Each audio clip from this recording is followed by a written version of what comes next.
is part 2 of sympathomimetic drugs. As we have discussed earlier in part 1 about the classification of sympathomimetics, you can also check this out. I will link it to the I button. In this video, we are going to discuss all sympathomimetic drugs in detail.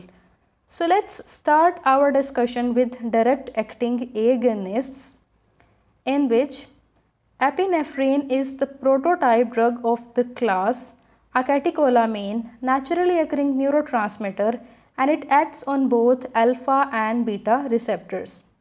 At low doses, there is more beta activity with epinephrine, while at high doses, both receptors are activated with more pronounced alpha effects with epinephrine. Epinephrine, through its effects on beta 1 receptors, is a cardiac stimulant. It increases cardiac contractility and heart rate and is used to restore cardiac output in patients of cardiac arrest. As beta 1 receptors are also present in the kidney, so epinephrine is involved in the release of renin. Due to alpha 1 receptor activation, epinephrine causes vasoconstriction in the blood vessels of skin, mucous membranes and viscera. So it relieves edema and increases blood pressure. For these reasons, epinephrine is used in the treatment of anaphylactic shock.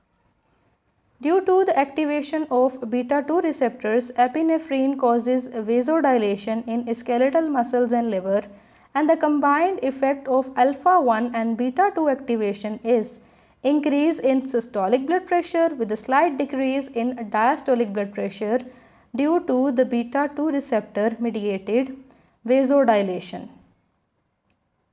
As beta 2 receptors are also present on the bronchioles, so epinephrine is used in the treatment of acute bronchial asthma. Another effect is glycogenolysis in the liver, due to which hyperglycemia occurs with the use of epinephrine. Epinephrine also stimulates alpha 2 receptors on pancreatic beta cells, which decreases the release of insulin, leading to hyperglycemia. And the beta 3 effects include increased lipolysis in the adipose tissue. Other clinical uses of epinephrine include as a local anesthetic agent, in intraocular surgery to produce mydriasis, and to stop nasal bleeding. It is used in the form of nasal packs. Adverse effects which occur with the use of epinephrine include CNS effects of anxiety, fear, headache, tremor, cardiac arrhythmias and tachycardia. And one of the most important thing, insulin dose should be increased in diabetic patients, as we have discussed earlier that hyperglycemia occurs with the use of epinephrine. Now move on to the norepinephrine, which acts on alpha 1, alpha 2 and beta 1 receptors with no beta 2 activity, in contrast to the epinephrine, which also stimulates beta 2 receptors. So at therapeutic doses, there is alpha 1 activation with norepinephrine, leading to vasoconstriction, increase in blood pressure. As a result, compensatory reflex bradycardia occurs. Norepinephrine is used to treat septic shock. It is given intravenously, so having a rapid onset of action, and similar to the epinephrine, norepinephrine is also metabolized by monoamine oxidase and catechol O methyltransferase enzymes, and the metabolites are excreted in the urine. Now the isoprenaline. Isoprenaline is a synthetic catecholamine. It acts on both beta receptors. Due to the beta 1 effects, there is cardiac stimulation, and the beta 2 effects are vasodilation and bronchodilation with no alpha effects. Due to its beta non-selectivity, it is rarely used clinically. Dopamine. Dopamine is a naturally occurring neurotransmitter in the central nervous system. It acts on alpha 1, alpha 2, beta 1 and D1 receptors, is used to treat hypotension, heart failure and bradycardia. And similar to the epinephrine and norepinephrine, it is also metabolized by MAO and COMT enzymes. Now the phenoldopam, which acts on dopamine receptors, a rapidly occurring vasodilator and used to treat hypertensive emergencies.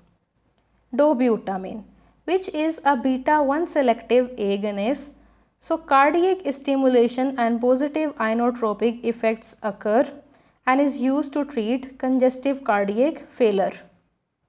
Oxymetazoline, alpha non-selective agonist, due to the alpha 1 activation, used to treat nasal congestion, used as a nasal decongestant and also relieve redness of eyes.